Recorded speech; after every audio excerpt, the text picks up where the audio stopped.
In this video, we're going to be talking about how to compare two ratios.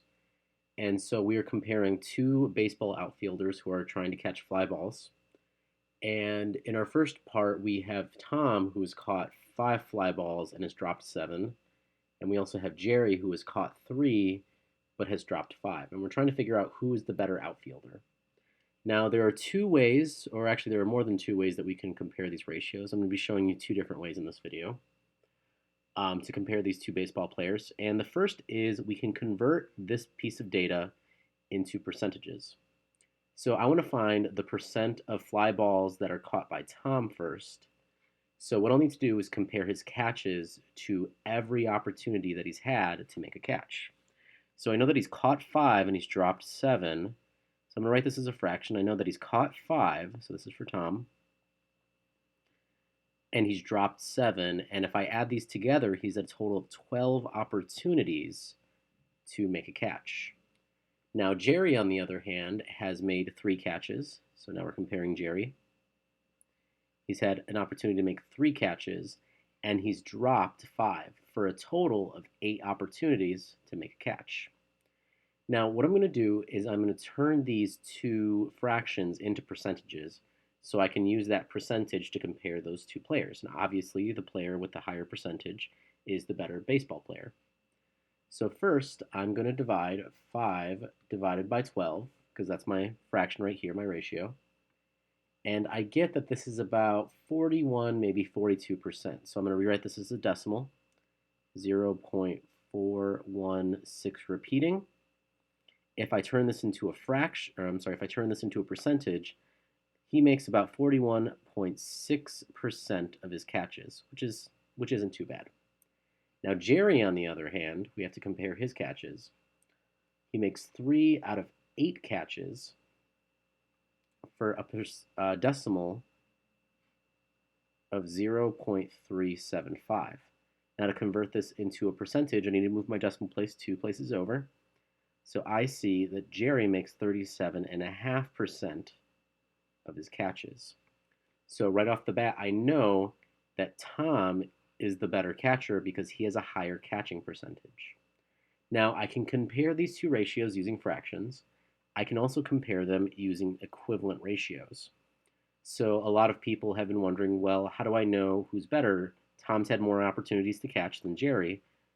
So what we're going to do is we're going to assume that they follow the same catching rate as they continue catching different baseballs. And we're going to make sure that they have a common denominator so that they've caught the same amount, or that they've had the same amount of opportunities to catch a baseball. So I know initially that Tom has made 5 out of the 12 catches, and Jerry has made 3 out of 8. Now I want to find a common denominator of 12 and 8 to find out if they were given the same amount of opportunities, how many they would catch. So the first thing I want to do is write the multiples of 12. So I have 12 times 1 is 12, 12 times 2 is 24, 12 times 3 is 36, 12 times 4 is 48, 12 times 5 is 60. And you're going to see why I'm doing this in just a moment. Now for Jerry, so remember this is Tom, and this is Jerry. For Jerry, 8 times 1 is 8, times 2 is 16, times 3 is 24, times 4 is 32, times 5 is 40. Now I'm looking for the first time that they have the same common multiple, and in this case it's going to be 24.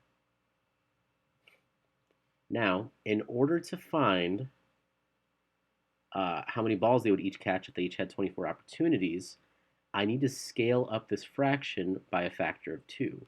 So 12 times 2 is 24, so I'm going to multiply top and bottom by 2. And Tom, if I gave him 24 opportunities, would have caught 10 fly balls. Jerry, on the other hand, we're going to scale this up by a scale factor of 3 because 8 times 3 is 24.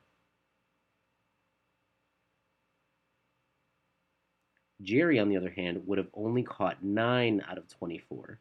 So Tom is a better baseball player just by a little bit because he's caught one more ball out of the 24. Next, we're going to be comparing mixing lemonade. So we're going to compare two ratios in a recipe. Andy's mixing lemonade using concentrate and water. He has two recipes, but he doesn't want to make his juice too sour. So he wants a less sour mix. Which mix will have the least lemony taste? So just like last time, I want to find what parts of this are concentrate and what part in total do we have. So for mix A, our recipe is 6 parts concentrate, 4 parts water. So I know that 6 out of the total 10 parts, because we have 6 parts concentrate plus the 4 parts water.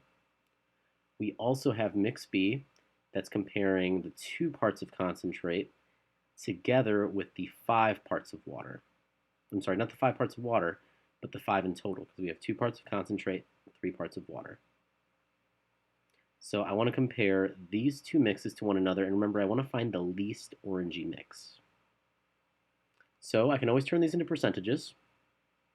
It's probably the easiest way to do this. So if I divide 6 by 10, I get 0.6.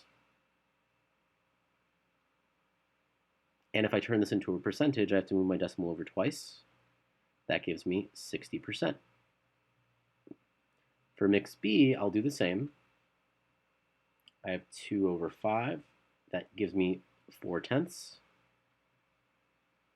If I turn this into a percentage, it'll give me 40%. So mix A is 60% concentrate. Mix B is 40% concentrate. I'm looking for the least lemony flavor. So I'm probably going to want to go with mix B since it has less amount of concentrate. Now I can also try to find what if I make the same amounts of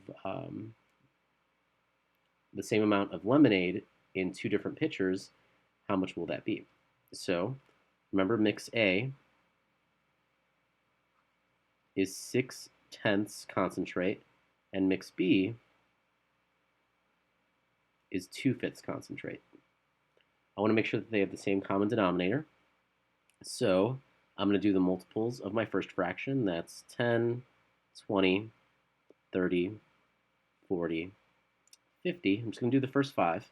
So 10 times 1 is 10, times 2 is 20, times 3 is 30, times 4 is 40, times 5 is 50.